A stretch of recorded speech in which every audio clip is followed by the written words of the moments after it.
سر میرا سوال یہ ہے کہ کیا حضور وسلم کے روزہ مبارک کا دروازہ کسی وی آئی پی کے لیے، کسی بادشاہ کے لیے کھولا جاتا ہے؟ جی نہیں، یہ بھی ایک ایسا مسئلہ ہے جو لوگوں میں بہت پھیل گیا ہے اور غلط مشہور ہو گیا ہے لوگوں کے اندر۔ لوگ یہ سمجھتے ہیں کہ فلاں بادشاہ وغیرہ آتے ہیں اور وہ نبی صلی اللہ علیہ وسلم کی قبر کی زیارت کے لیے جاتے ہیں۔ آپ کو عمومی طور پہ میں خلاصہ بتاؤں کہ یہاں کے بادشاہ بھی نبی صلی اللہ علیہ وسلم کی قبر کی زیارت نہیں کر سکتے ہیں، قبر کی یعنی کہ قبر تک نہیں جا سکتے ہیں۔ صحیح، ہم بھی جو جاتے ہیں، آپ نے دیکھا ہوگا ہم کہاں تک جا سکتے ہیں؟ جو جالی لگی ہوئی ہے، جالی یہ کس نے لگائی ہے؟ جالی یہ سعودی حکومت نے لگائی ہے، یعنی کہ پرانے زمانے میں جالی نہیں لگی ہوتی تھی۔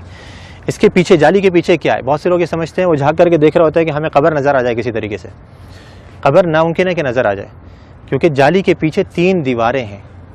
ایک تو آپ جانتے ہیں کہ گھر کی دیوار تھی، آپ صلی اللہ علیہ وسلم کہاں پہ مدفون کیے گئے؟ گھر کے اندر مدفون کیے گئے تھے۔ حدیث آتی ہے نبی صلی اللہ علیہ وسلم کی کہ نبیوں کا انتقال جہاں پر ہو جاتا ہے وہیں پر ہی دفن کر دیا جاتا ہے۔ تو صحابہ کرام میں بہت بڑا اختلاف ہوا تھا جب آپ صلی اللہ علیہ وسلم کا انتقال ہوا کہ کہاں پہ دفن کرنا ہے۔ انصار نے کہا کہ انصار کے علاقے میں، مہاجروں نے کہا کہ ہمارے علاقوں میں، ہر کسی نے اچھی سے اچھی تجویز دینے کی کوشش کری اور چاہا کہ ہمارے علاقوں میں ہو۔ قریب تھا کہ تلواریں نکل جائیں۔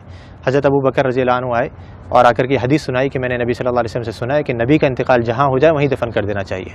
تو صحابہ کرام یہ تھے کہ جو ابھی جنگ چھڑنے والی تھی فوراً تلواریں اپنے بند کر دی گئیں، اور ساری ہمارے درمیان میں بھی یہی ہونا چاہیے کہ جب حدیث آ جائے تو ہمارے درمیان کسی بھی قسم کا اختلاف ہو وہ فوراً ختم ہو جائے۔ تو آپ صلی اللہ علیہ وسلم کو دفن کیا گیا کہاں پر؟ دیکھا گیا کہ آپ کا انتقال ہوا ہے حضرت عائشہ کے گھر کے اندر۔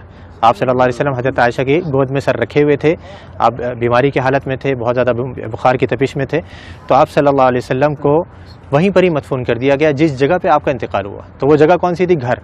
اب گھر کی ظاہری بات ہے 4 دیواری تھی، 4 دیواری کے باہر کچھ عرصے کے بعد پرانے زمانے میں ہی ایک اور دیوار بنائی گئی جس کے 6 کونے تھے، 6 کونے، یعنی کہ عام طور پہ 4 کونے ہوتے ہیں نا گھر کے دیوار کے، اس کے 6 کونے بنائے گئے تھے۔ یہ 6 کونے کیوں بنائے گئے تھے؟ پیچھے کی طرف سے، قبلہ بھی اس طرف ہے، جنوب میں، مدینہ کا جنوب میں قبلہ ہے، گھر ادھر ہے، گھر کے پیچھے کا جو علاقہ ہے وہاں پہ تیکون بنایا گیا تھا۔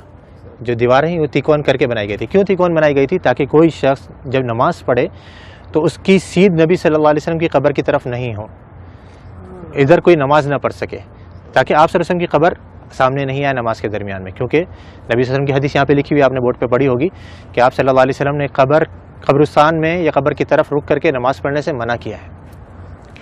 تو وہاں پہ یہ دوسری دیوار بنائی گئی۔ اب 2 دیواریں بنی ہوئی ہیں، تیسری دیوار ان دونوں دیواروں کے درمیان میں بنائی گئی، اس کے باہر نہیں۔ 2 دیواریں بنی ہوئی ہیں، ان کے درمیان میں یہ تیسری دیوار بنائی گئی۔ تو اس دیوار کے اوپر یہ گنبد کھڑا ہوا ہے، اس دیوار یا اس کے ساتھ میں کچھ چھوٹے موٹے ستون سے ہیں، ان کے اوپر یہ گنبد کھڑا ہوا ہے۔ یعنی جس سے میں نے ابھی تھوڑی دیر پہلے ذکر کرا تھا کہ جو اندر گھر کی دیوار ہے وہ تو کچی ہے، اس کے اوپر گنبد نہیں بنایا جا سکتا ہے، تو گھر کے باہر کی دیوار پر یہ گنبد کھڑا کیا گیا۔ تو اب یہ 3 دیواریں ہیں، یہ 3 دیواروں کے اندر جو پہلی دیوار تھی، سب سے گھر کی جو دیوار تھی، اس کے اندر پہلے زمانے میں ایک کھڑکی تھی، ایک دروازہ تھا، اور اوپر ایک روشن دان تھا۔ روشن دان وہاں سے ہوا ہے۔ کھڑکی اور دروازہ جو پرانے زمانے میں بند کر دیا گیا تھا، رہ گیا تھا روشن دان۔ وہ بھی کچھ عرصے کے بعد اس ڈر سے کہیں کوئی پرندہ اندر گر کر کے مر نہ جائے اور اس کی بسان بدبو وغیرہ اندر پھیلے، وہ بھی بند کر دیا گیا بالکل۔ تو اب کوئی اندر جانے کی جگہ باقی رہی؟ نہ دروازہ ہے، نہ روشن دان ہے، نہ کھڑکی ہے، تو بادشاہ بھی نہیں جا سکتے۔ ہاں اگر کوئی جن کو اللہ نے صلاحیت دی ہو کہ وہ دیوار پار کر کے اندر چلے جائے تو ممکن ہے، لیکن انسان نہیں جا سکتے۔ تو اب وہ جو لوگوں کو غلط فہمی ہوتی ہے وہ یوں ہوتی ہے، لوگ یہ سمجھتے ہیں کہ دیکھو ہمارے سامنے دروازہ کھولا گیا اور وہ بادشاہ صاحب یا فلاں وزیر اعظم جو اندر جا رہے ہیں، وہ جالی کا دروازہ کھولا گیا، وہ دیواروں کا دروازہ نہیں، وہ دیواروں کا دروازہ تو پیک ہے بالکل، اس کو یہاں کے بادشاہ بھی اندر نہیں جا سکتے۔ تو وہ جالی جو ابھی سعودی حکومت نے لگائی ہے وہ اس لیے لگائی ہے کہ پہلے زمانے میں لوگوں نے گھر کی دیوار سے برکت لینی شروع کر دی تھی، اس کو چوما چاٹی یا اسے مسا کرنا، اس کو چھونا، تو یہ غلط کام ہے۔ جیسے میں نے ابھی ذکر کرا کہ نبی صلی اللہ علیہ وسلم نے آثار کے تتبع سے منع کیا ہے، نبی صلی اللہ علیہ وسلم کے بتائی ہوئی شریعت کے مطابق ہم نے عمل کرنا ہے۔ آپ نے کیسے سلام کرنا ہے نبی صلی اللہ علیہ وسلم کے اوپر، آپ وہ سلام کریں گے آپ کو اجر ملے گا، ثواب ملے گا۔ آپ نے جو سلامتی کی دعا کرنی ہے حضرت ابوبکر صدیق کے لیے، عمر فاروق کے لیے، اس پر اجر ملے گا، سنت کے کاموں پر آپ کو اجر ملے گا۔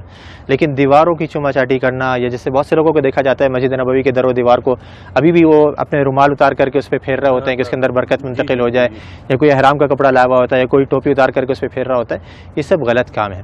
تو یہ پرانے زمانے میں جب شروع ہوئے تو اس زمانے کے جو علماء کرام تھے، لوگ کہتے ہیں نا یہ وہابی، تم تو اس زمانے کی پیداوار ہو، ہمیں بیچارے ہم وہابی کہتے ہیں، ہم تو اپنے آپ کو وہابی نہیں کہتے۔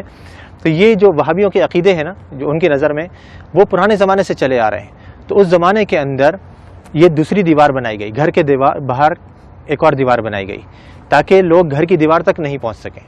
اب وہ کچھ عرصے تک نئی دیوار تھی، لوگوں کو معلوم رہا کہ بھائی یہ تو نئی دیوار ہے، کچھ نہیں کرنا یہاں پہ، لیکن آہستہ آہستہ پھر نئی نسلیں آتی رہیں، وہ سمجھے کہ یہ بھی گھر کی دیوار ہے، پھر علماء نے ایک اور دیوار بنوا دی۔ پھر آخر میں سعودی حکومت نے کہا کہ ہو سکتا ہے لوگوں کے ذہنوں میں یہ چیز رہے کہ دیواریں ہم بناتے رہیں گے تو سمجھیں گے گھر کی دیوار ہے، تو ہم جالی لگوا دیتے ہیں۔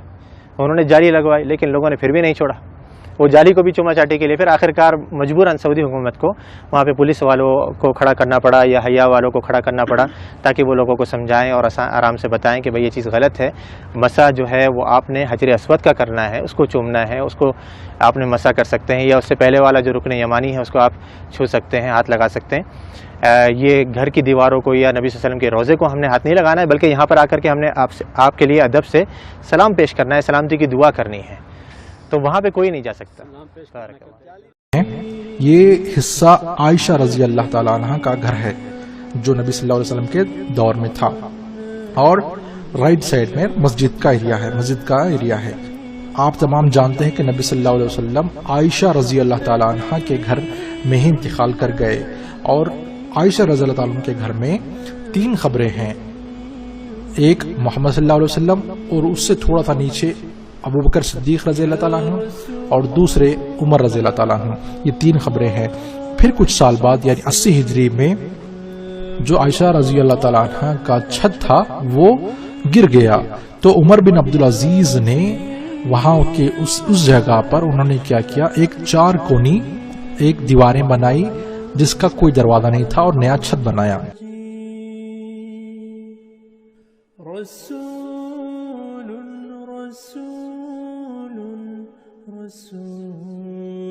پھر ان کو ایک بات کھٹک گئی کہ کہیں لوگ آگے جا کر یہ نہ سمجھیں کہ یہ کعبے کی طرح ہی ہے، کیوں نہ اس کی طواف کریں، تو یہ ان کو ڈر ستا رہا تھا۔ تو انہوں نے کیا کیا، ایک اور دیوار بنائی اور سامنے سے اس کا حصہ تھوڑا سا نوکیلا انہوں نے بنایا، جیسا کہ آپ دیکھ سکتے ہیں ویڈیو میں۔ سبحان اللہ، دیکھیے وہ لوگوں کو گمراہ ہونے سے بچنے کے لیے کس حد تک سوچ رہے ہیں، سبحان اللہ۔ پھر اس کے 600 سال بعد ایک دوسرے خلیفہ نے اندر کے حصے پر ایک سفید رنگ کا گنبد بنایا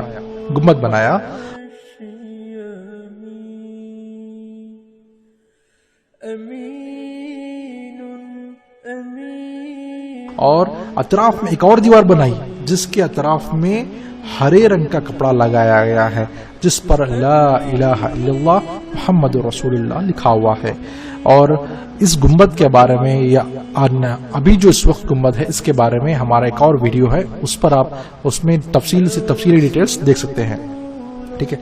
پھر اس کے بعد ایک اور دیوار بنائی گئی، گنبد بنایا گیا، گنبد کے بعد ایک اور سپورٹنگ دیوار بنائی گئی، اس کے بعد جالی لگائی گئی، جو جالی آج ہم دیکھتے ہیں۔ جب کبھی ہم مدینے جاتے ہیں تو وہاں پر ہم جالی کے باہر سے نبی صلی اللہ علیہ وسلم اور 2 صحابہ کو سلام کرتے ہیں، تو وہ ہم جالی کے باہر سے کرتے ہیں۔ یہ جالی بھی اسی وقت بنائی گئی تھی جب گنبد وائٹ سفید گنبد اور سراؤنڈنگ ہرا پردہ اور یہ جالی بنائی گئی تھی۔ اکثر لوگ یہ سوچتے ہیں کہ یہ جو ہرا کپڑا ہے اس کے اندر ہی جو یہ خبر ہے، اور وہ اگر ہرا کپڑا نکالا جائے تو ہم خبر دیکھ سکتے ہیں، ایسا نہیں ہے۔ آپ تمام جانتے ہیں کہ کتنے دیواریں اس کے اندر بنائی گئی ہیں تاکہ کوئی فتنہ نہ ہو اور کوئی جو ہے گمراہی نہ ہو۔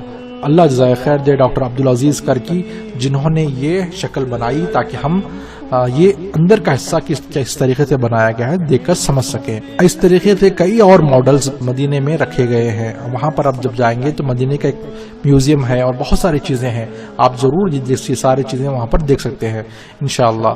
تو اگر آپ کو یہ ویڈیو پسند آیا اور یہ معلومات اگر اچھی لگی تو آپ یہ ویڈیو اور یہ معلومات دوسروں تک بھی پہنچائیے۔